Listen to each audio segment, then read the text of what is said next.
بسم اللہ الرحمن الرحیم۔ آج ہم انشاءاللہ العزیز سٹارٹ کر رہے ہیں یونٹ نمبر 7 سے، اقتصادیات معیشت کے حوالے سے ہے۔ اللہ تبارک و تعالیٰ نے جب نبی اکرم صلی اللہ علیہ وسلم کو آخری شریعت دے کر بھیجا تو اس شریعت کے اندر اللہ تعالیٰ نے انسانوں کی ہر طرح کی ضروریات اور ان کی مشکلات کو بھی ڈسکس کیا ہے، کیونکہ یہ شریعت اور یہ دین مکمل ہے۔ زندگی کا کوئی شعبہ ایسا نہیں ہے جس میں اللہ تعالیٰ نے انسانوں کی رہنمائی نہ کی ہو۔ تو یہ کیسے ہو سکتا تھا کہ عبادات، نماز، روزہ، زکوٰۃ اور دیگر مسائل کے ساتھ ساتھ انسان کی جو معاشی، سیاسی اور معاشرتی زندگی ہے اس کو اللہ تعالیٰ کیوں بیان نہ فرماتا؟ اور معاشی زندگی کے جو عملی اصول ہیں وہ بھی اخلاقی بنیاد پر قرآن مجید نے قائم کرتے ہوئے بیان فرمائے ہیں، جس سے ہمیں رہنمائی ملتی ہے۔ اور پھر آپ صلی اللہ علیہ وسلم نے ان اصولوں کو جو قرآن حکیم میں معیشت کے حوالے سے، سیاست کے حوالے سے، معاشرت کے حوالے سے آئے ہیں، انہیں واضح انداز میں تشریح کر کے بیان فرما دیا۔ یہ بات آپ کو ہمیشہ ذہن میں رہنی چاہیے کہ سیاست ہو، معاشرت ہو، معیشت ہو، اقتصادیات ہو، کچھ بھی ہو، ہر چیز کا تعلق دین کے ساتھ ہے اور اس کے حوالے سے شریعت میں رہنمائی موجود ہے۔ یہ نہیں ہے کہ آپ کہیں کہ دین تو صرف عبادات کا نام ہے، مسجد کا نام ہے، مدرسے کا نام ہے، قرآن اور حدیث کا نام ہے، باقی کاروبار ہے، سیاست ہے، معاشرت ہے، معیشت ہے، اس کا دین کے ساتھ تعلق نہیں، یہ دنیا داری ہے۔ تو یہ غلط کانسیپٹ ہے آپ کا، اور آپ اس کا مطلب ہے دین کے ایک بڑے دائرے کو سمجھ ہی نہیں رہے ہیں۔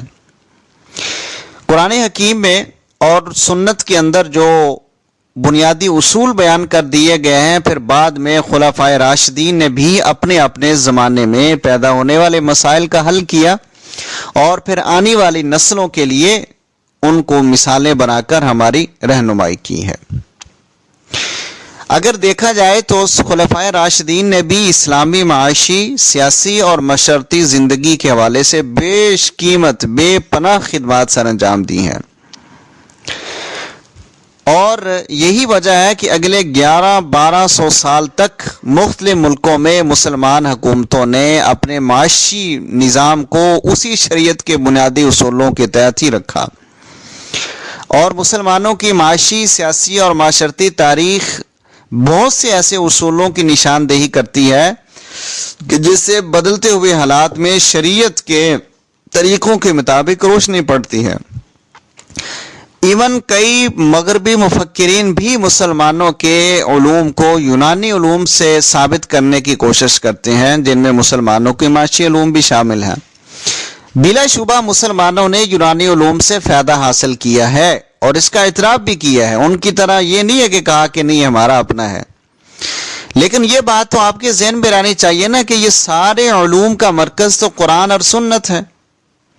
اسی لیے بنیادی طور پر قرآن مجید، حدیث نبوی اور صحابہ کا عمل وہ ہمیں بتاتا ہے کہ جدید تقاضوں، حالات اور زمانے میں اس کے اندر تبدیلیاں پیدا ہوتی چلی گئی ہیں۔ آپ دیکھیں کہ المقریزی کی کتاب الخطط، التلخشندی کی سبع العاشا، ابن مماتی کے قوانین الدواوین، ابو الفضل کی آنین اکبری جیسی کتابوں سے آپ کو پتہ چلتا ہے کہ دین اسلام کے اندر کامیاب معاشی اور مالیاتی نظام موجود تھے۔ حضرت عمر فاروق رضی اللہ تعالیٰ عنہ کا آپ دور دیکھیں کہ تجارت، محصولات، نظام ٹیکس، بینکاری، کارپوریشنز، اس طرح کے بڑے ادارے تھے۔ پھر وہ بعد میں پھر بنو عباس کے زمانے میں زنج کی بغاوت بھی وہ زرعی معیشت کی تاریخ کا بڑا اہم ہے، جس میں ارضی معاشیات کے حوالے سے ہمیں بڑی رہنمائی ملتی ہے۔ حضرت عمر فاروق رضی اللہ تعالیٰ عنہ نے زرعی محاصر و ملکیت کے بارے میں جو احکام نافذ کیے ہیں، آہستہ آہستہ زمانے میں ان پر کہیں عمل ہوتا رہا اور کہیں ان سے لوگ انحراف کرتے رہے، اور وہ معاشیات کے کئی اصول نکلتے ہیں اس سے۔ مسلمانوں نے بھی وقتاً فوقتاً جہاں جہاں بھی حکومت کی ہے وہاں پہ یہ سارے نظام کو لاگو کیا ہے، فوجی ہے، زرعی ہے، جگیردارانہ نظام ہے، اس حوالے سے پوری رہنمائی دی گئی ہے، زکوٰۃ ہے، عشر ہے۔ گویا کہ معلوم یہی ہوتا ہے کہ دین اسلام کے اندر پوری رہنمائی موجود ہے۔ آج لوگ کہتے ہیں جی دین اسلام کے اندر معاشی نظام موجود نہیں ہے۔ سب سے کامیاب معاشی نظام وہ دنیا کا ہے۔ یہ سود خوری تو ایک لعنت ہے، انسانوں کو مزید غلامی کے اندر اور ان کی گردنوں کے اوپر قبضہ کرنے کی ایک صورت ہے، اس کے علاوہ اور کوئی نہیں ہے۔ اسلام اور مغربی معیشت میں بڑا فرق ہے۔ اسلامی معیشت اور مغربی معیشت کا جو بنیادی ڈھانچہ ہے وہ بالکل ہی مختلف ہے۔ جو مغربی معیشت ہے اس میں انسانی تجربات اور اس کا جو عقلی تجزیہ ہے اس پر وہ کھڑی ہے، جو کہ تبدیل ہوتا رہتا ہے، ناقابل اعتبار ہے اور غیر یقینی ہے۔ جبکہ اسلامی معیشت کی بنیاد قرآن و سنت ہے، جو کہ 1500 سال سے قابل عمل ہے۔ ٹھیک ہے، مغربی معیشت میں تمام نظریات کو مشاہدہ اور عملی مشاہدے کی روشنی میں پرکھا جاتا ہے۔ جو نظریات عقلی اور مشاہدتی طور پر رد نہ کیے جا سکیں ان کو سچا مان لیا جاتا ہے، حالانکہ ایسے حالات پیدا ہوں کہ دوسرے کی شواہد کی نفی کر دیں۔ لیکن اسلامی معیشت کے اندر تمام نظریات کو شریعت الہی کے بنیادی ڈھانچے پر جانچا جاتا ہے، پرکھا جاتا ہے، اور وہی کسوٹی ہے۔ ہاں البتہ ایسے تمام معاملات میں جن کے بارے میں شریعت میں کوئی مخصوص علم موجود نہیں ہے، وہاں پھر شریعت کے بنیادی اصولوں کی روشنی میں اجتہاد کیا جاتا ہے اور بوقت ضرورت قیاس، رائے استحسان اور مصالحہ مرسلہ کی شکل میں اس کی رہنمائی کر دی جاتی ہے۔ یہ نہیں ہے کہ اس کے حوالے سے معلوم ہی نہیں ہے۔ اسلامی معیشت اور مغربی معیشت میں ایک اور بڑا فرق یہ ہے کہ مغربی معاشیات مشاہداتی حقائق کے بیان اور ان کی وقتی تعبیر سے غرض رکھتی ہیں، مگر اس تجزیے کی روشنی میں کوئی لاحق کا ہوا عمل یا طریقہ بیان کرنا اس کے دائرے سے ہی باہر ہے۔ لیکن اسلامی معیشت حقائق کے تجزیے کے علاوہ لوگوں کے لیے مطلوبہ لاہ عمل بھی بیان کرتی ہے، اور ان معنوں میں ایک یہ معیار علم ہے۔ اسلام اپنی حکمت کی روح سے ایک عملی نظریہ ہے۔ اسلام تو عملی بحث کرتا ہے، خالی خیالی پکاؤ اور پلاؤ نہیں بناتا۔ مغربی معیشت میں انسان کی مادی زندگی ہی اصل حیثیت رکھتی ہے۔ سنتھم، مل اور ریکارڈ جیسے مفکرین نے مادی افادیات کے نظریے کا پرچار کیا، یہ ان کے بانی سمجھے جاتے ہیں نا معیشت کے۔ بالآخر نظریہ مغربی معاشیات کا ایک بنیادی جز بن گیا۔ انسان کی مادی زندگی بلا استثناء اور بلا کیف اتنی ہی اہم تصور کر لی گئی کہ انسان کو معاشی حیوان مانے جانے لگا۔ آج آپ دیکھ لیں مغرب کے اندر انسان ایک مشین کے علاوہ اور کچھ بھی نہیں ہے، مردوں اور خواتین کی کوئی تفریق نہیں ہے، سارے کمائیں تو ٹھیک ہے، نہ کمائیں تو نہ مرد میاں بیوی کے لیے کچھ کرتا ہے نہ بیوی مرد کے لیے کچھ کرتی ہے۔ جبکہ اسلامی معاشیات میں معاشی عمل انسان کی کل زندگی کا ایک حصہ ہے۔ ان کے نزدیک تو پیسہ ہی خدا ہے مغرب کے نزدیک، اور وہ مشین ہے انسان کمانے کے لیے، جبکہ اسلام میں ایسا نہیں ہے۔ اس میں زندگی مقاصد جلیلہ کے لیے ہے۔ انسان کا کمانا ایک پارٹ ہے، اصل مقصد اس کا کچھ اور ہے، اور معاش ان مقاصد کی تکمیل کے لیے ایک پارٹ ہے، ایک کردار ادا کرتا ہے۔ اسی وجہ سے انسان کے قاعدے اور ضابطے جو معاشی عمل کی رہنمائی کرتے ہیں وہ اصلاً اخلاقی ہیں۔ انہیں جائز ناجائز، حلال حرام کی اصطلاحوں میں اسلام نے پیش کیا ہے۔ منافع خوری ہے، ذخیرہ اندوزی ہے، سود ہے، یہ ساری چیزیں اسلام نے ڈسکس کی ہیں۔ گویا اسلام میں معاش کو اللہ کنٹرول کرتا ہے اور معاشی اور معاشرتی تعدیل کا ذمہ دار ہے، یعنی برابری کا، دینے کا۔ چونکہ انسان صرف معاشی حیوان نہیں ہے، لہٰذا اس کے اخلاق اور روح کو ترقی دینے کے لیے جن انتظامات کی ضرورت شریعت نے مناسب سمجھی ہے وہ حلال حرام، جائز ناجائز کی شکل میں انسانوں کو بتا دیے ہیں۔ مثال کے طور پر اگر کسی علاقے میں انگوروں کی کاشت وسیع پیمانے پر ہوتی ہے تو مغربی معیشت کے تجزیے کے مطابق وہاں شراب کی سند لگانا ایک سود مند عمل ہوتا ہے۔ لیکن اسلامی معیشت کسی ایسی تجویز پر غور نہیں کر سکتی کیونکہ وہ اسلام کے ضابطۂ حلال و حرام کے منافی ہے۔ حلال و حرام کا یہ تصور مغربی معیشت میں سرے سے ہے ہی نہیں ہے۔ ان کے نزدیک بس کماؤ کماؤ کماؤ، اکٹھا کرو، حلال حرام، ظلم زیادتی، جائز ناجائز، کسی کا حق مارو، بس پیسہ اکٹھا ہونا چاہیے۔ ان کے نزدیک پیسہ ہی خدا ہے، یہی دنیا ہی ہے سب کچھ۔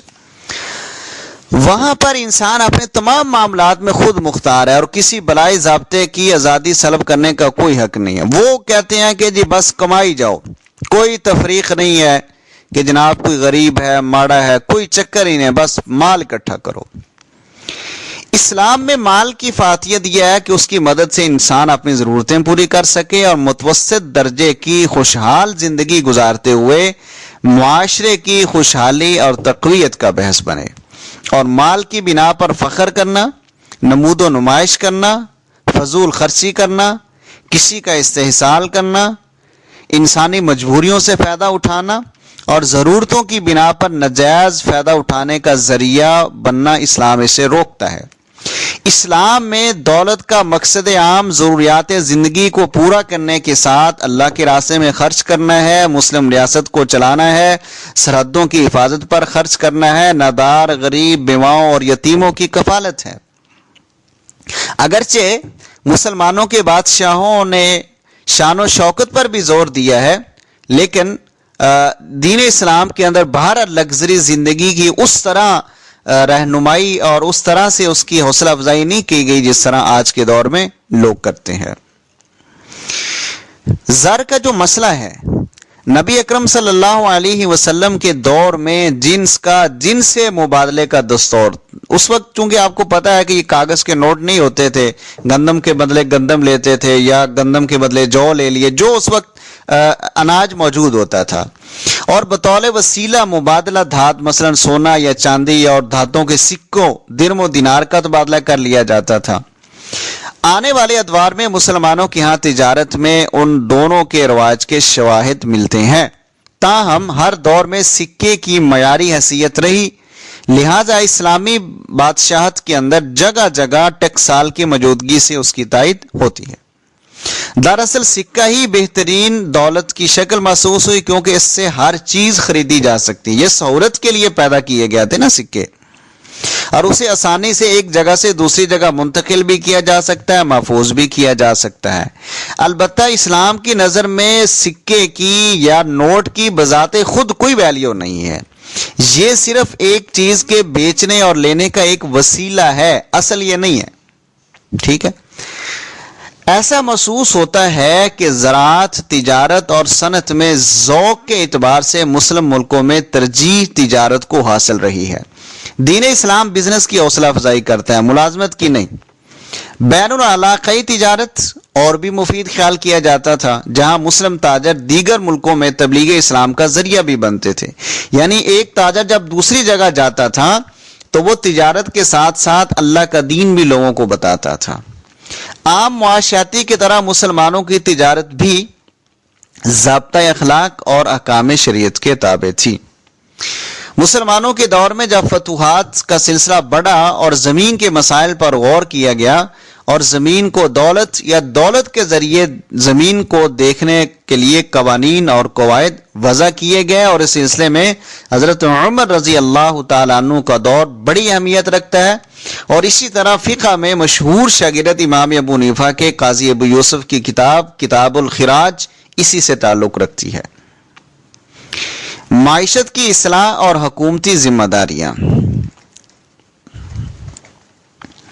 معاشی حوالے سے اسلامی حکومتوں میں صنعت کی حیثیت ہمیشہ آزاد رہی ہے اور اسے قدر کی نگاہ سے دیکھا جاتا ہے، تاہم صنعت نے جب کارخانہ داری کی موجودہ صورت اختیار نہیں کی اور نہ اس سلسلے میں مزدور جو لیبر ہوتا ہے اس کے مسائل پیدا ہوئے۔ البتہ بعض میں بہت ساری چیزیں مثلاً، اور شاہ ولی اللہ محدث دہلوی اور دیگر لوگوں کی جو آراء ہیں، شاہ ولی اللہ محدث دہلوی رحمۃ اللہ علیہ نے حجت اللہ البالغہ جو ان کی مشہور کتاب ہے، اس میں حکومت کے فرائض کی بحث میں مکاسب معاشی اور پیسوں کی تقسیم کی خرابی اور بگاڑ کو نظام تمدن کے بگاڑ اور اختلال سے تعمیل کیا ہے۔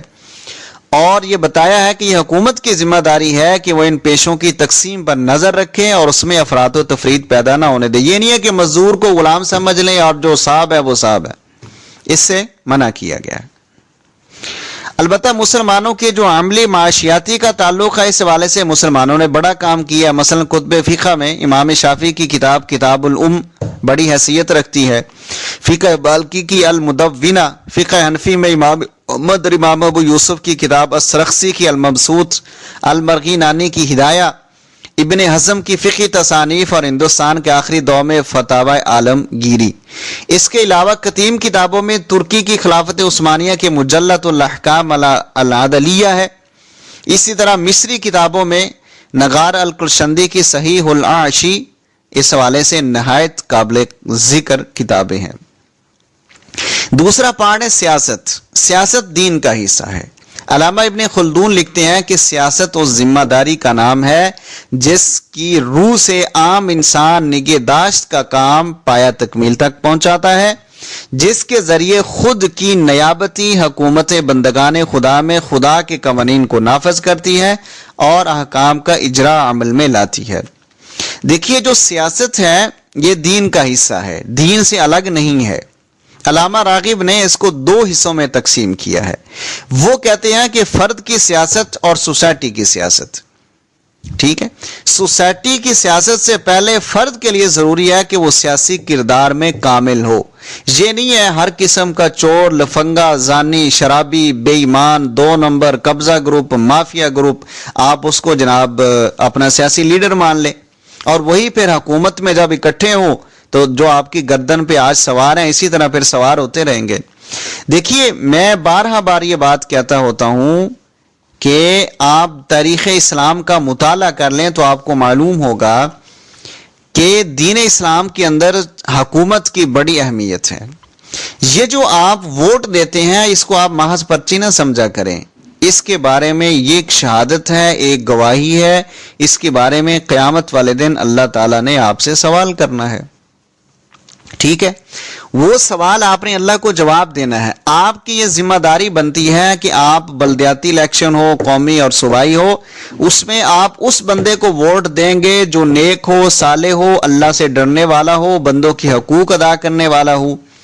اب آج کے دور میں ہم نے جو کرائیٹیریا بنا رکھا ہے وہ کیا ہے؟ وہ یہ ہے کہ ہم یہ سمجھتے ہیں کہ جو جس سے ہمارا مفاد وابستہ ہے، جس سے ہم نے ہر 2 نمبر کام کروانا ہے، ہم ہر 2 نمبر چیزیں اس سے لیتے ہیں، چوری، ڈاکے، ڈکیتیاں ہم کرتے ہیں، پھر پرچوں سے بری ہونا کی کوشش کرتے ہیں. یہ جرم ہے بہت بڑا. آپ نے اللہ کو قیامت والے دن اس کا جواب دینا ہے. اس کو آپ نے آسان نہیں سمجھنا. ٹھیک ہے، آپ نے اس بندے کو ووٹ دینا ہے جو اللہ سے ڈرنے والا ہو، اللہ کے قریب ہو اور بندوں کی حقوق ادا کرنے والا ہو. اس لیے کہ جب وہ اسمبلی میں جائے گا، اقتدار پہ جائے گا، اگر آپ نے ایسے بندے کو ووٹ دیا ہے کہ جو 2 نمبر ہے، ٹھیک ہے، اب 2 نمبر بندے کو آپ نے ووٹ دیا، وہ جیت گیا بلدیاتی الیکشن میں، قومی الیکشن میں. اب اس نے جتنے بھی 2 نمبر کام کیے اس میں آپ مجرم ہیں. اگر اس نے دین اسلام کے خلاف کوئی قانون پاس کروانے میں اپنا حصہ ادا کیا تو اس میں بھی آپ مجرم ہیں. ٹھیک ہے، تو لہٰذا آپ اپنے حلقے میں اپنی جگہ پہ، ایسا نہیں ہے کہ آپ یہ کہیں کہ آج کے دور میں کوئی نیک بندہ نہیں ملتا. یہ بالکل نہیں ہے. ہر جگہ پر اچھے لوگ الیکشن میں کھڑے ہوتے ہیں، چھوٹی سطح پر بھی، بڑی سطح پر بھی.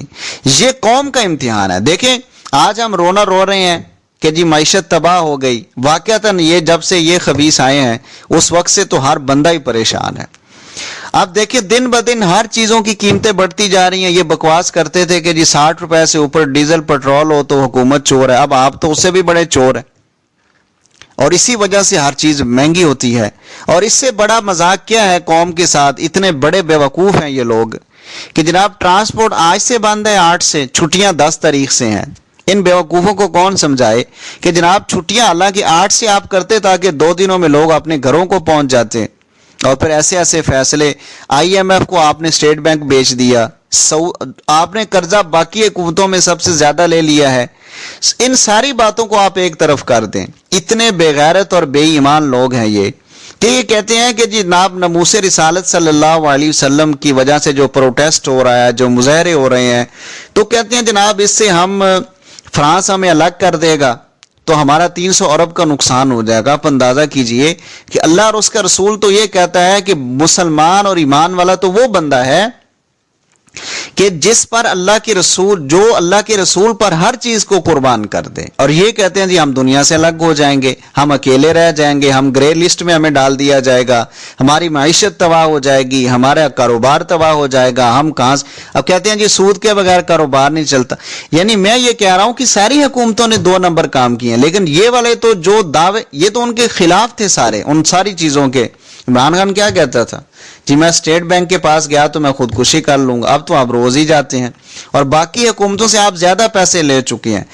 سب سے زیادہ گندی اور ناکام حکومت یہ ہے، اور خاص کر اس حوالے سے دنیا ایک طرف کہ انہوں نے ناموس رسالت صلی اللہ علیہ وسلم کے حوالے سے کمپرومائز کر رکھا ہے. آپ دیکھ لیجیے کچھ بھی نہیں ہے. ایک فرانس کے سفیر کو آپ نہیں نکال سکے. اللہ کے رسول، اور مسلمان ہیں آپ، اپنے آپ کو ہم کہتے ہیں آج کے رسول کہتے ہیں، اور بڑے بڑے علماء بھی ان کی تعریف کرتے ہیں. ان کو علماء سو کہا جاتا ہے، 2 نمبر علماء، درباری علماء. بات یہ ہے جو میں آپ کو سمجھانے جا رہا ہوں، وہ یہ ہے کہ سیاست دین ہے، عین دین ہے. جس طرح نماز دین ہے، روزہ دین ہے، اسی طرح سیاست بھی دین ہے. ایک عوام کی ذمہ داری ہے، ایک حکومت کی ذمہ داری ہے. اب آپ دیکھیں جن لوگوں کو آپ نے ووٹ دیے ہیں، وہ جہاں سے بھی ایم پی ہے، ایم این اے ہے، سینیٹر ہے، جو بلا بھی ہے، آپ دیکھیں قومی اسمبلی کے اندر کتنے 2 نمبر قانون اسلام کے خلاف ان لوگوں نے پاس کیے، پیش کیے. ان کا کون ذمہ دار ہے؟ آپ لوگ ذمہ دار ہیں جنہوں نے ووٹ دیے. قیامت والے دن آپ نے اس کا جواب دینا ہے.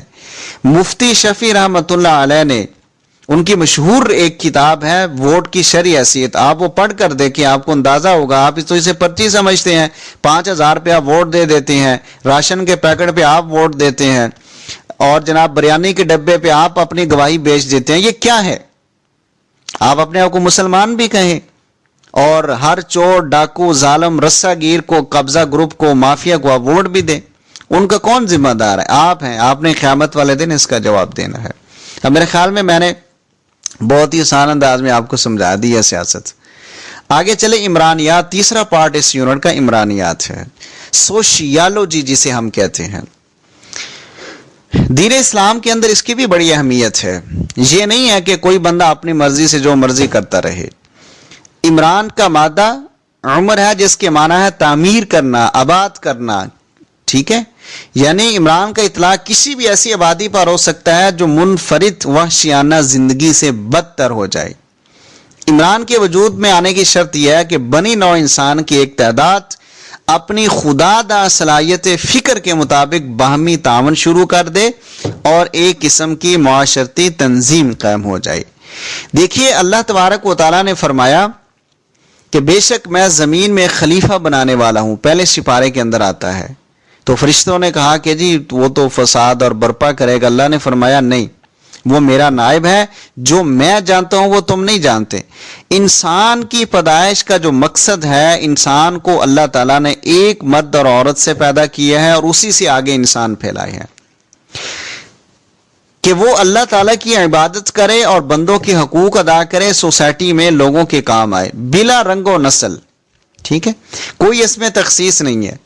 اب دیکھیے ہماری سوسائٹی ہے، ہماری گلی ہے، ہمارا محلہ ہے، اس میں اب ہماری ذمہ داری کیا ہے؟ اب یہ نہیں ہے کہ آپ کہیں جی میں نے تو بس اپنی زندگی گزارنی ہے، اپنی اپنی موج کریں، اپنی اپنی زندگی گزاریں، کسی دوسرے سے آپ کو کوئی ہونا ہی نہیں چاہیے. نہیں، یہ چکر نہیں ہے. بات یہ ہے کہ آپ نے اپنی زندگی گزارنے کے ساتھ ساتھ آپ کے گلی والوں کے آپ پر حقوق ہیں کہ آپ کوئی ہمسائے میں فوت ہو جائے، آپ پر حق ہے کہ آپ اس کی تعزیت کریں، اس کی حوصلہ افزائی کریں. کوئی غریب ہے، محتاج ہے، آپ اچھی بات کریں، گلی کی صفائی رکھیں، گلی کو بند نہ کریں، بلا وجہ لوگوں کو تکلیف نہ دیں. یعنی انسان سوشل ہے. یہ نہیں ہے کہ وہ پہاڑوں میں جا کے زندگی گزارنا شروع کر دے اور کہے کہ بس یہی دین ہے. نہیں نہیں نہیں نہیں، ایسا نہیں ہے. دین جو ہے وہ بڑا ہی کمپریہنسو اور اوور آل دین ہے. یعنی عمرانیات کا مطلب یہ ہے کہ آپ کے اوپر سوسائٹی کے، محلے کے، گلی والوں کے، علاقے کے، حکومت کے آپ کے اوپر حقوق ہیں. ٹھیک ہے نا. اب یہ بھی یہ نہیں کہ آپ سڑک پہ چلتے ہوئے جو چیز آپ کو نظر آئے آپ اٹھا کے اپنی جیب میں ڈالیں، لوگوں کی جیبوں سے موبائل نکال لیں، چوریاں کریں، ڈاکے کریں. اس کا تو آپ مجرم ہیں. یعنی سوسائٹی کو اچھا رکھنا، پرامن بنانا، سلامتی بنانا اور دین کے مطابق بنانا، اور اس زمین کے اوپر اللہ کے دین کو غالب کرنے کے لیے کوشش کرنا، یہ ہماری زندگی کے اندر فرض ہے. ٹھیک ہے، تو یہ یونٹ کمپلیٹ ہو گیا. تو اب 10 منٹ میں آپ اس کو اسٹڈی کریں، اس کے بعد انشاءاللہ پھر ہم آگے چلتے ہیں.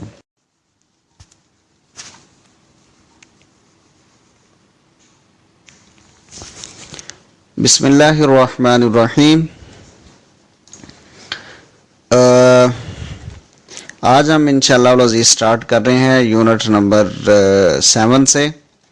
اقتصادیات معیشت کے حوالے سے ہے. اللہ تبارک و تعالیٰ نے جب نبی اکرم صلی اللہ علیہ وسلم کو آخری شریعت دے کر بھیجا تو اس شریعت کے اندر اللہ تعالیٰ نے انسانوں کی ہر طرح کی ضروریات اور ان کی مشکلات کو بھی ڈسکس کیا ہے، کیونکہ یہ شریعت اور یہ دین مکمل ہے. زندگی کا کوئی شعبہ ایسا نہیں ہے جس میں اللہ تعالیٰ نے انسانوں کی رہنمائی نہ کی ہو.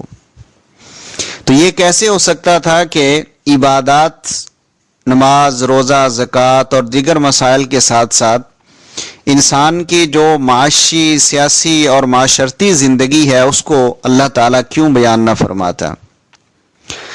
اور معاشی زندگی کے جو عملی اصول ہیں وہ بھی اخلاقی بنیاد پر قرآن مجید نے قائم کرتے ہوئے بیان فرمائے ہیں، جس سے ہمیں رہنمائی ملتی ہے. اور پھر آپ صلی اللہ علیہ وسلم نے ان اصولوں کو جو قرآن حکیم میں معیشت کے حوالے سے، سیاست کے حوالے سے، معاشرت کے حوالے سے آئے ہیں، انہیں واضح انداز میں تشریح کر کے بیان فرما دیا.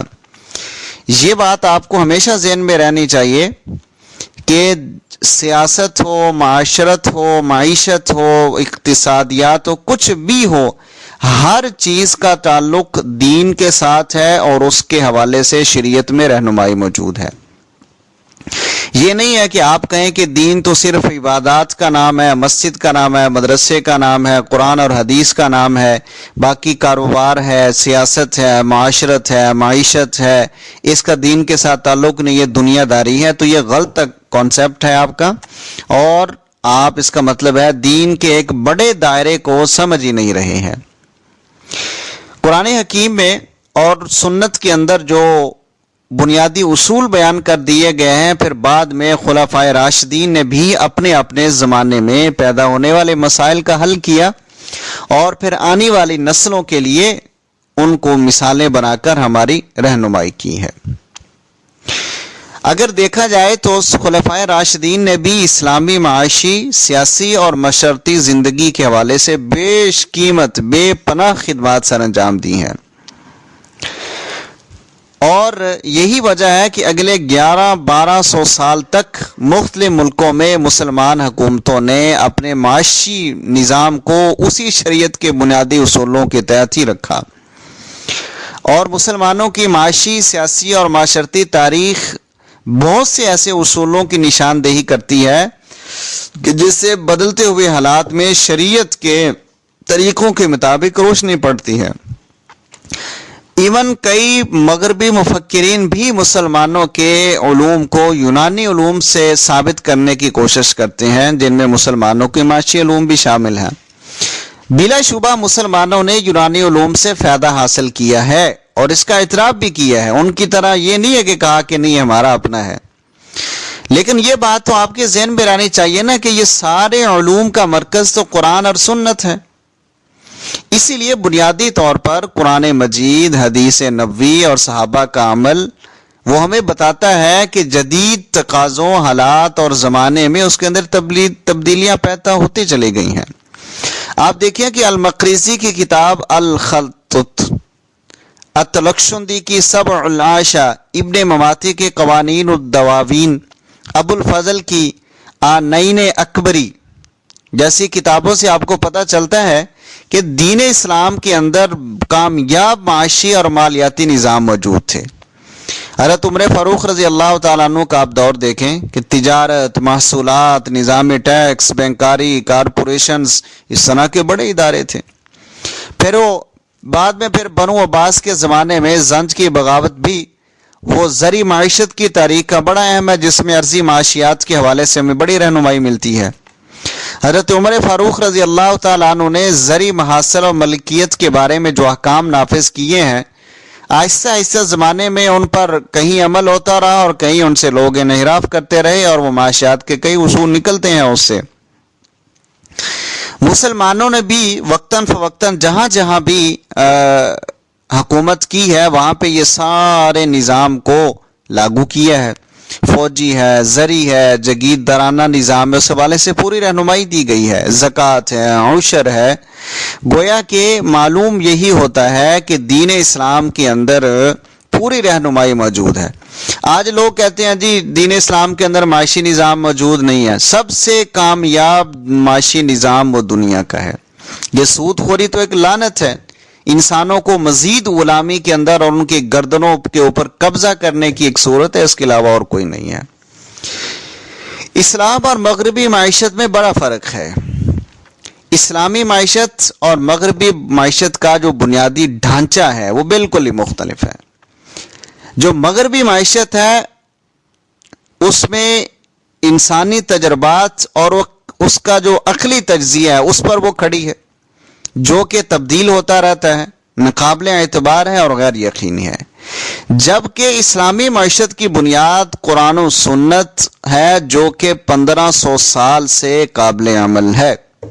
ٹھیک ہے، مغربی معیشت میں تمام نظریات کو مشاہدہ اور عملی مشاہدے کی روشنی میں پرکھا جاتا ہے۔ جو نظریات عقلی اور مشاہدتی طور پر رد نہ کیے جا سکیں ان کو سچا مان لیا جاتا ہے، حالانکہ ایسے حالات پیدا ہوں کہ دوسرے کی شواہد کی نفی کر دیں۔ لیکن اسلامی معیشت کے اندر تمام نظریات کو شریعت الہی کے بنیادی ڈھانچے پر جانچا جاتا ہے، پرکھا جاتا ہے، اور وہی کسوٹی ہے۔ ہاں البتہ ایسے تمام معاملات میں جن کے بارے میں شریعت میں کوئی مخصوص علم موجود نہیں ہے، وہاں پھر شریعت کے بنیادی اصولوں کی روشنی میں اجتہاد کیا جاتا ہے اور بوقت ضرورت قیاس، رائے استحسان اور مصالحہ مرسلہ کی شکل میں اس کی رہنمائی کر دی جاتی ہے۔ یہ نہیں ہے کہ اس کے حوالے سے معلوم ہی نہیں ہے۔ اسلامی معیشت اور مغربی معیشت میں ایک اور بڑا فرق یہ ہے کہ مغربی معاشیات مشاہداتی حقائق کے بیان اور ان کی وقتی تعبیر سے غرض رکھتی ہیں، مگر اس تجزیے کی روشنی میں کوئی لاحق کا ہوا عمل یا طریقہ قیام بیان کرنا اس کے دائرے سے ہی باہر ہے۔ لیکن اسلامی معیشت حقائق کے تجزیے کے علاوہ لوگوں کے لیے مطلوبہ لاہ عمل بھی بیان کرتی ہے، اور ان معنوں میں ایک یہ معیار علم ہے۔ اسلام اپنی حکمت کی روح سے ایک عملی نظریہ ہے۔ اسلام تو عملی بحث کرتا ہے، خالی خیالی پکاؤ اور پلاؤ نہیں بناتا۔ مغربی معیشت میں انسان کی مادی زندگی ہی اصل حیثیت رکھتی ہے۔ سنتھم، مل اور ریکارڈ جیسے مفکرین نے مادی افادیات کے نظریے کا پرچار کیا، یہ ان کے بانی سمجھے جاتے ہیں نا معیشت کے۔ بالآخر نظریہ مغربی معاشیات کا ایک بنیادی جز بن گیا۔ انسان کی مادی زندگی بلا استثناء اور بلا کیف اتنی ہی اہم تصور کر لی گئی کہ انسان کو معاشی حیوان مانے جانے لگا۔ آج آپ دیکھ لیں مغرب کے اندر انسان ایک مشین کے علاوہ اور کچھ بھی نہیں ہے، مردوں اور خواتین کی کوئی تفریق نہیں ہے، سارے کمائیں تو ٹھیک ہے، نہ کمائیں تو نہ مرد میاں بیوی کے لیے کچھ کرتا ہے نہ بیوی مرد کے لیے کچھ کرتی ہے، جبکہ اسلامی معاشیات میں معاشی عمل انسان کی کل زندگی کا ایک حصہ ہے۔ ان کے نزدیک تو پیسہ ہی خدا ہے مغرب کے نزدیک، اور وہ مشین ہے انسان کمانے کے لیے، جبکہ اسلام میں ایسا نہیں ہے۔ اس میں زندگی مقاصد جلیلہ کے لیے ہے۔ انسان کا کمانا ایک پارٹ ہے، اصل مقصد اس کا کچھ اور ہے، اور معاش ان مقاصد کی تکمیل کے لیے ایک پارٹ ہے، ایک کردار ادا کرتا ہے۔ اسی وجہ سے انسان کے قاعدے اور ضابطے جو معاشی عمل کی رہنمائی کرتے ہیں وہ اصلاً اخلاقی ہیں۔ انہیں جائز ناجائز، حلال حرام کی اصطلاحوں میں اسلام نے پیش کیا ہے۔ منافع خوری ہے، ذخیرہ اندوزی ہے، سود ہے، یہ ساری چیزیں اسلام نے ڈسکس کی ہیں۔ گویا اسلام میں معاش کو اللہ کنٹرول کرتا ہے اور معاشی اور معاشرتی تعدیل کا ذمہ دار ہے، یعنی برابری کا، دینے کا۔ چونکہ انسان صرف معاشی حیوان نہیں ہے، لہٰذا اس کے اخلاق اور روح کو ترقی دینے کے لیے جن انتظامات کی ضرورت شریعت نے مناسب سمجھی ہے وہ حلال حرام جائز ناجائز کی شکل میں انسانوں کو بتا دیے ہیں۔ مثال کے طور پر اگر کسی علاقے میں انگوروں کی کاشت وسیع پیمانے پر ہوتی ہے تو مغربی معیشت کے تجزیے کے مطابق وہاں شراب کی سند لگانا ایک سود مند عمل ہوتا ہے، لیکن اسلامی معیشت کسی ایسی تجویز پر غور نہیں کر سکتی کیونکہ وہ اسلام کے ضابطۂ حلال و حرام کے منافی ہے۔ حلال و حرام کا یہ تصور مغربی معیشت میں سرے سے ہے ہی نہیں ہے۔ ان کے نزدیک بس کماؤ کماؤ کماؤ، اکٹھا کرو، حلال حرام، ظلم زیادتی جائز ناجائز، کسی کا حق مارو، بس پیسہ اکٹھا ہونا چاہیے۔ ان کے نزدیک پیسہ ہی خدا ہے، یہی دنیا ہی ہے سب کچھ۔ وہاں پر انسان اپنے تمام معاملات میں خود مختار ہے اور کسی بلائی ضابطے کی آزادی سلب کرنے کا کوئی حق نہیں ہے۔ وہ کہتے ہیں کہ جی بس کمائی جاؤ، کوئی تفریق نہیں ہے کہ جناب کوئی غریب ہے ماڑا ہے، کوئی چکر ہی نہیں، بس مال اکٹھا کرو۔ اسلام میں مال کی فاتحیت یہ ہے کہ اس کی مدد سے انسان اپنی ضرورتیں پوری کر سکے اور متوسط درجے کی خوشحال زندگی گزارتے ہوئے معاشرے کی خوشحالی اور تقویت کا باعث بنے۔ اور مال کی بنا پر فخر کرنا، نمود و نمائش کرنا، فضول خرچی کرنا، کسی کا استحصال کرنا، انسانی مجبوریوں سے فائدہ اٹھانا اور ضرورتوں کی بنا پر ناجائز فائدہ اٹھانے کا ذریعہ بننا اسلام اسے روکتا ہے۔ اسلام میں دولت کا مقصد عام ضروریات زندگی کو پورا کرنے کے ساتھ اللہ کے راستے میں خرچ کرنا ہے، مسلم ریاست کو چلانا ہے، سرحدوں کی حفاظت پر خرچ کرنا ہے، نادار غریب بیواؤں اور یتیموں کی کفالت ہے۔ اگرچہ مسلمانوں کے بادشاہوں نے شان و شوکت پر بھی زور دیا ہے، لیکن دین اسلام کے اندر باہر لگژری زندگی کی اس طرح رہنمائی اور اس طرح سے اس کی حوصلہ افزائی نہیں کی گئی جس طرح آج کے دور میں لوگ کرتے ہیں۔ زر کا جو مسئلہ ہے، نبی اکرم صلی اللہ علیہ وسلم کے دور میں جنس سے مبادلے کا دستور، اس وقت چونکہ آپ کو پتا ہے کہ یہ کاغذ کے نوٹ نہیں ہوتے تھے، گندم کے بدلے گندم لیتے تھے یا گندم کے بدلے جو لے لیے، جو اس وقت اناج موجود ہوتا تھا، اور بطور وسیلہ مبادلہ دھات مثلا سونا یا چاندی اور دھاتوں کے سکوں درم و دینار کا تبادلہ کر لیا جاتا تھا۔ آنے والے ادوار میں مسلمانوں کے ہاں تجارت میں ان دونوں کے رواج کے شواہد ملتے ہیں، تاہم ہر دور میں سکے کی معیاری حیثیت رہی، لہذا اسلامی بادشاہت کے اندر جگہ جگہ ٹکسال کی موجودگی سے اس کی تائید ہوتی ہے۔ دراصل سکہ ہی بہترین دولت کی شکل محسوس ہوئی کیونکہ اس سے ہر چیز خریدی جا سکتی، یہ سہولت کے لیے پیدا کیے گئے تھے نا سکے، اور اسے آسانی سے ایک جگہ سے دوسری جگہ منتقل بھی کیا جا سکتا ہے، محفوظ بھی کیا جا سکتا ہے۔ البتہ اسلام کی نظر میں سکے کی یا نوٹ کی بذات خود کوئی ویلیو نہیں ہے، یہ صرف ایک چیز کے بیچنے اور لینے کا ایک وسیلہ ہے، اصل یہ نہیں ہے۔ ٹھیک ہے، ایسا محسوس ہوتا ہے کہ زراعت، تجارت اور صنعت میں ذوق کے اعتبار سے مسلم ملکوں میں ترجیح تجارت کو حاصل رہی ہے۔ دین اسلام بزنس کی حوصلہ افزائی کرتا ہے، ملازمت کی نہیں۔ بین العلاقائی تجارت اور بھی مفید خیال کیا جاتا تھا، جہاں مسلم تاجر دیگر ملکوں میں تبلیغ اسلام کا ذریعہ بھی بنتے تھے، یعنی ایک تاجر جب دوسری جگہ جاتا تھا تو وہ تجارت کے ساتھ ساتھ اللہ کا دین بھی لوگوں کو بتاتا تھا۔ عام معاشیاتی کی طرح مسلمانوں کی تجارت بھی ضابطۂ اخلاق اور احکام شریعت کے تابع تھی۔ مسلمانوں کے دور میں جب فتوحات کا سلسلہ بڑھا اور زمین کے مسائل پر غور کیا گیا اور زمین کو دولت یا دولت کے ذریعے زمین کو دیکھنے کے لیے قوانین اور قواعد وضع کیے گئے، اور اس سلسلے میں حضرت عمر رضی اللہ تعالیٰ عنہ کا دور بڑی اہمیت رکھتا ہے، اور اسی طرح فقہ میں مشہور شاگرد امام ابو حنیفہ کے قاضی ابو یوسف کی کتاب الخراج اسی سے تعلق رکھتی ہے۔ معیشت کی اصلاح اور حکومتی ذمہ داریاں۔ معاشی حوالے سے اسلامی حکومتوں میں صنعت کی حیثیت ہمیشہ آزاد رہی ہے اور اسے قدر کی نگاہ سے دیکھا جاتا ہے، تاہم صنعت نے جب کارخانہ داری کی موجودہ صورت اختیار نہیں کی، اور نہ اس حصے میں مزدور جو لیبر ہوتا ہے اس کے مسائل پیدا ہوئے۔ البتہ بعض میں بہت ساری چیزیں، مثلا اور شاہ ولی اللہ محدث دہلوی اور دیگر لوگوں کی جو آراء ہیں، شاہ ولی اللہ محدث دہلوی رحمۃ اللہ علیہ نے حجت اللہ البالغہ جو ان کی مشہور کتاب ہے اس میں حکومت کے فرائض کی بحث میں مکاسب معاشی اور پیسوں کی تقسیم کی خرابی اور بگاڑ کو نظام تمدن کے بگاڑ اور اختلال سے تعمیل کیا ہے، اور یہ بتایا ہے کہ یہ حکومت کی ذمہ داری ہے کہ وہ ان پیشوں کی تقسیم پر نظر رکھیں اور اس میں افراط و تفرید پیدا نہ ہونے دے۔ یہ نہیں ہے کہ مزدور کو غلام سمجھ لیں اور جو صاحب ہے وہ صاحب ہے، اس سے منع کیا گیا ہے۔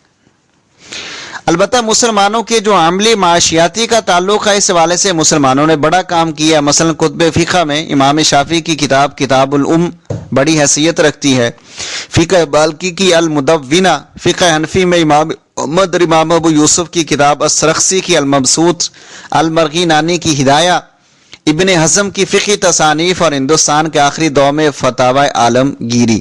اس کے علاوہ قدیم کتابوں میں ترکی کی خلافت عثمانیہ کے مجلۃ الاحکام العدلیہ ہے۔ اسی طرح مصری کتابوں میں نگار القرشندی کی صحیح الاعشی اس حوالے سے نہایت قابل ذکر کتابیں ہیں۔ دوسرا پارٹ ہے سیاست۔ سیاست دین کا حصہ ہے۔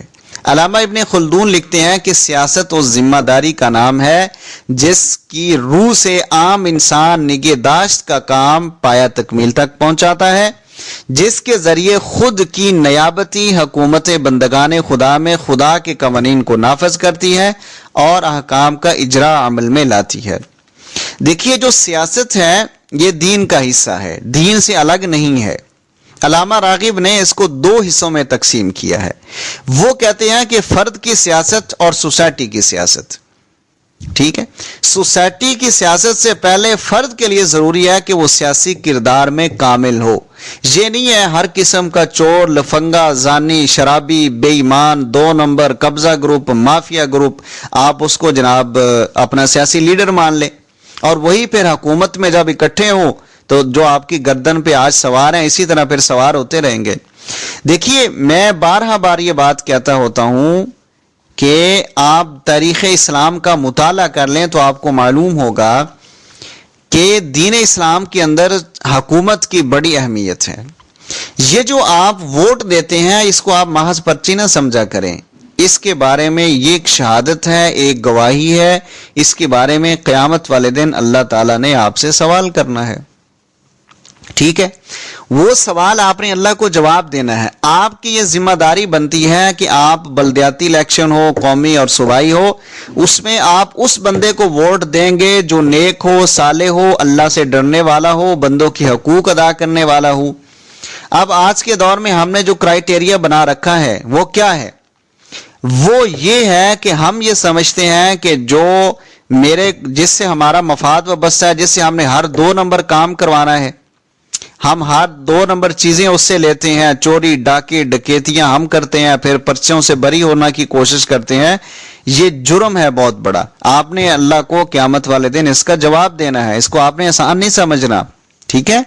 آپ نے اس بندے کو ووٹ دینا ہے جو اللہ سے ڈرنے والا ہو، اللہ کے قریب ہو اور بندوں کی حقوق ادا کرنے والا ہو۔ اس لیے کہ جب وہ اسمبلی میں جائے گا، اقتدار پہ جائے گا، اگر آپ نے ایسے بندے کو ووٹ دیا ہے کہ جو 2 نمبر ہے، ٹھیک ہے، اب 2 نمبر بندے کو آپ نے ووٹ دیا، وہ جیت گیا بلدیاتی الیکشن میں، قومی الیکشن میں، اب اس نے جتنے بھی 2 نمبر کام کیے اس میں آپ مجرم ہیں۔ اگر اس نے دین اسلام کے خلاف کوئی قانون پاس کروانے میں اپنا حصہ ادا کیا تو اس میں بھی آپ مجرم ہیں، ٹھیک ہے۔ تو لہٰذا آپ اپنے حلقے میں، اپنی جگہ پہ، ایسا نہیں ہے کہ آپ یہ کہیں کہ آج کے دور میں کوئی نیک بندہ نہیں ملتا، یہ بالکل نہیں ہے۔ ہر جگہ پر اچھے لوگ الیکشن میں کھڑے ہوتے ہیں، چھوٹی سطح پر بھی، بڑی سطح پر بھی۔ یہ قوم کا امتحان ہے۔ دیکھیں آج ہم رو رہے ہیں کہ جی معیشت تباہ ہو گئی، واقعتاً یہ جب سے یہ خبیث آئے ہیں اس وقت سے تو ہر بندہ ہی پریشان ہے۔ اب دیکھیں دن بدن ہر چیزوں کی قیمتیں بڑھتی جا رہی ہیں۔ یہ بکواس کرتے تھے کہ جی 60 روپے سے اوپر ڈیزل پٹرول ہو تو حکومت چور ہے، اب آپ تو اس سے بھی بڑے چور ہیں۔ اور اسی وجہ سے ہر چیز مہنگی ہوتی ہے. اور اس سے بڑا مذاق کیا ہے قوم کے ساتھ؟ اتنے بڑے بیوقوف ہیں یہ لوگ کہ جناب ٹرانسپورٹ آج سے بند ہے 8 سے، چھٹیاں 10 تاریخ سے ہیں. ان بیوقوفوں کو کون سمجھائے کہ جناب چھٹیاں حالانکہ 8 سے آپ کرتے تاکہ 2 دنوں میں لوگ اپنے گھروں کو پہنچ جاتے. اور پھر ایسے ایسے فیصلے، آئی ایم ایف کو آپ نے اسٹیٹ بینک بیچ دیا، آپ نے قرضہ باقی حکومتوں میں سب سے زیادہ لے لیا ہے.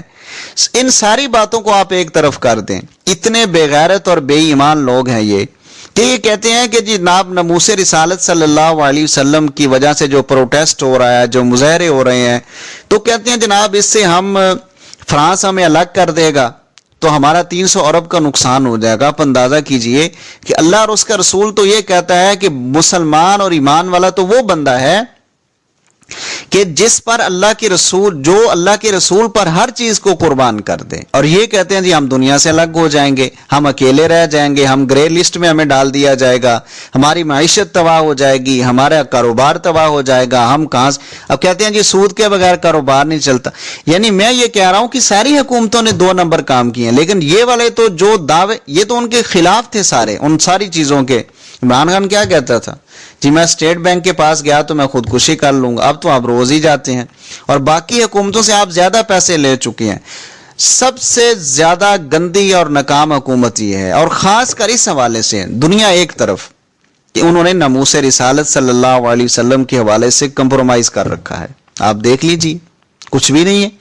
ایک فرانس کے سفیر کو آپ نہیں نکال سکے. اللہ کے رسول، اور مسلمان ہیں آپ، اپنے آپ کو ہم کہتے ہیں آج کے رسول کہتے ہیں، اور بڑے بڑے علماء بھی ان کی تعریف کرتے ہیں. ان کو علماء سو کہا جاتا ہے، 2 نمبر علماء، درباری علماء.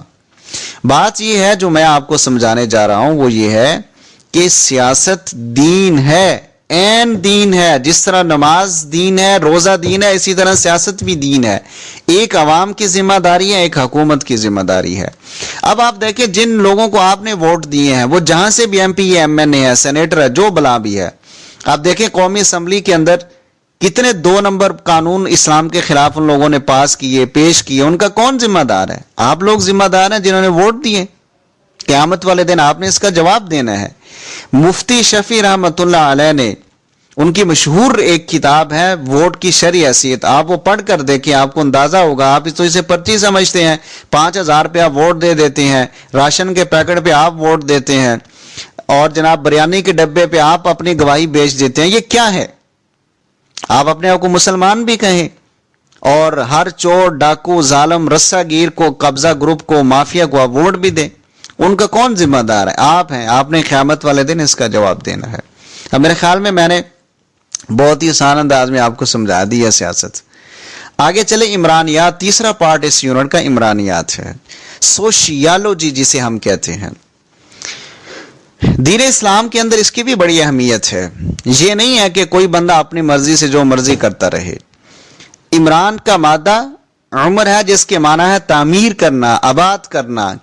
ٹھیک ہے، یعنی عمران کا اطلاق کسی بھی ایسی آبادی پر ہو سکتا ہے جو منفرد وحشیانہ زندگی سے بدتر ہو جائے. عمران کے وجود میں آنے کی شرط یہ ہے کہ بنی نوع انسان کی ایک تعداد اپنی خدا دا صلاحیت فکر کے مطابق باہمی تعاون شروع کر دے اور ایک قسم کی معاشرتی تنظیم قائم ہو جائے. دیکھیے اللہ تبارک و تعالیٰ نے فرمایا کہ بے شک میں زمین میں خلیفہ بنانے والا ہوں، پہلے سپارے کے اندر آتا ہے. تو فرشتوں نے کہا کہ جی وہ تو فساد اور برپا کرے گا. اللہ نے فرمایا نہیں، وہ میرا نائب ہے، جو میں جانتا ہوں وہ تم نہیں جانتے. انسان کی پیدائش کا جو مقصد ہے، انسان کو اللہ تعالیٰ نے ایک مرد اور عورت سے پیدا کیا ہے اور اسی سے آگے انسان پھیلائے ہیں کہ وہ اللہ تعالیٰ کی عبادت کرے اور بندوں کے حقوق ادا کرے، سوسائٹی میں لوگوں کے کام آئے بلا رنگ و نسل. ٹھیک ہے، کوئی اس میں تخصیص نہیں ہے. اب دیکھیے ہماری سوسائٹی ہے، ہماری گلی ہے، ہمارا محلہ ہے، اس میں اب ہماری ذمہ داری کیا ہے؟ اب یہ نہیں ہے کہ آپ کہیں جی میں نے تو بس اپنی زندگی گزارنی ہے، اپنی اپنی موج کریں، اپنی اپنی زندگی گزاریں، کسی دوسرے سے آپ کو کوئی ہونا ہی نہیں چاہیے. نہیں، یہ چکر نہیں ہے. بات یہ ہے کہ آپ نے اپنی زندگی گزارنے کے ساتھ ساتھ آپ کے گلی والوں کے آپ پر حقوق ہیں کہ آپ کوئی ہمسائے میں فوت ہو جائے آپ اس کے آپ پر حق ہے کہ آپ اس کی تعزیت کریں، اس کی حوصلہ افزائی کریں. کوئی غریب ہے، محتاج ہے، آپ اچھی بات کریں، گلی کی صفائی رکھیں، گلی کو بند نہ کریں، بلا وجہ لوگوں کو تکلیف نہ دیں. یعنی انسان سوشل ہے. یہ نہیں ہے کہ وہ پہاڑوں میں جا کے زندگی گزارنا شروع کر دے اور کہے کہ بس یہی دین ہے. نہیں نہیں نہیں نہیں، ایسا نہیں ہے. دین جو ہے وہ بڑا ہی کمپریہنسو اور اوور آل دین ہے. یعنی عمرانیات کا مطلب یہ ہے کہ آپ کے اوپر سوسائٹی کے، محلے کے، گلی والوں کے، علاقے کے، حکومت کے آپ کے اوپر حقوق ہیں. ٹھیک ہے نا. اب یہ بھی یہ نہیں کہ آپ سڑک پہ چلتے ہوئے جو چیز آپ کو نظر آئے آپ اٹھا کے اپنی جیب میں ڈالیں، لوگوں کی جیبوں سے موبائل نکال لیں، چوریاں کریں، ڈاکے کریں. اس کا تو آپ مجرم ہیں. یعنی سوسائٹی کو اچھا رکھنا، پرامن بنانا، سلامتی بنانا اور دین کے مطابق بنانا اور اس زمین کے اوپر اللہ کے دین کو غالب کرنے کے لیے کوشش کرنا، یہ ہماری زندگی کے اندر فرض ہے. ٹھیک ہے. تو یہ یونٹ کمپلیٹ ہو گیا. تو اب 10 منٹ میں آپ اس کو اسٹڈی کریں. اس کے بعد انشاءاللہ پھر ہم آگے چلتے ہیں.